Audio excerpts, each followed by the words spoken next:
قرآن دا اعجاز کیے میں تو دستا قرآن دا اعجاز کیے کہ جیل جدو میں گیا تے پہلے کدنا کدھر اور رکھیا، پھر جدو پہلی تراویح سی تے این تراویح دے موقع تے میں کوٹ لکھپت منتقل کیتا انہوں نے تے جناب جدو میں کوٹ لکھپت پہنچیا تے علیحدہ بالکل لو خالی چکی جتھے بابا جی رہے بالکل مکمل بارک بند تے آیا میرے کول او جناب جیل دا ذمہ دار بڑا او آگے کہنے لگا جی آپ صاحب تو کوئی شے چاہیے دی روٹی پانی؟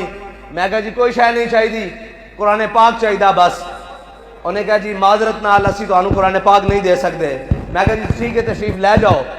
گزرے کافی سارے دن گزرے، جدو 16واں روزہ سی غالباً اور کافی ساری گرمی بھی ہو گئی تے جناب میں قمیض اتاری ہوئی صرف بنیان پائی ہوئی تے قرآن پڑھ رہا تے میرے کول بالکل اس طرح بالکل سامنے بارک دی جالی دے سامنے آ کے کھڑا ہو گیا، کہنے لگا آپ صاحب میری والدہ مرحومہ فوت ہو گئی تے تسی قرآن پڑھ دیو تے جڑا قرآن پڑھیا نے وہ اصالِ ثواب مینو دے دیو۔ میں کہا میں تینوں ضرور دینا، گل سن ایک منٹ، اے قرآن دا اعجاز دیکھ، میں تیرے کو قرآن منگیا تو نہیں دیتا، تو میرے کو قرآن منگن آ گیا۔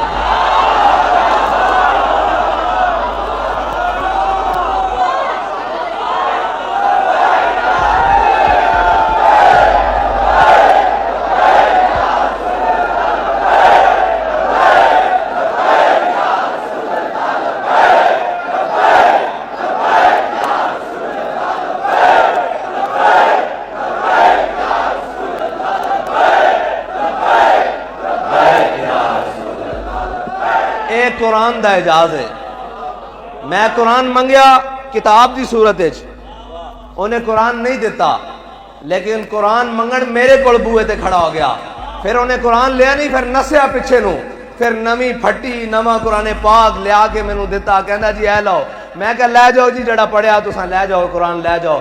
جس واسطے میرا دل تے ایک باری کیتا کہ یار بڑا محنت نال تے بڑا زور لا کے قرآن پڑھیا ہویا، لیکن پھر مینوں وہ گل امام زین العابدین دی یاد آ گئی کہ یزید دا سپاہی امام زین العابدین دا دروازے تے آیا سی، مینوں وہ گل یاد آ گئی۔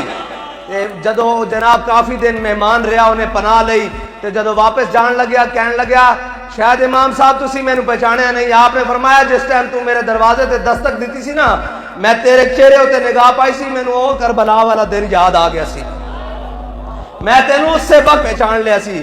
لیکن میں کہا قیامت تک کوئی نہ کہے کہ ایک یزیدی سیداں دے در تے گیا سی خالی مڑ کے جاوے، تے میں کہا کوئی اے جا کے نہ کہے کہ حضور دے غلام کو قرآن منگنا، ایسا قرآن بھی نہیں سی دیندا۔ میں کہا سارا لے جاؤ،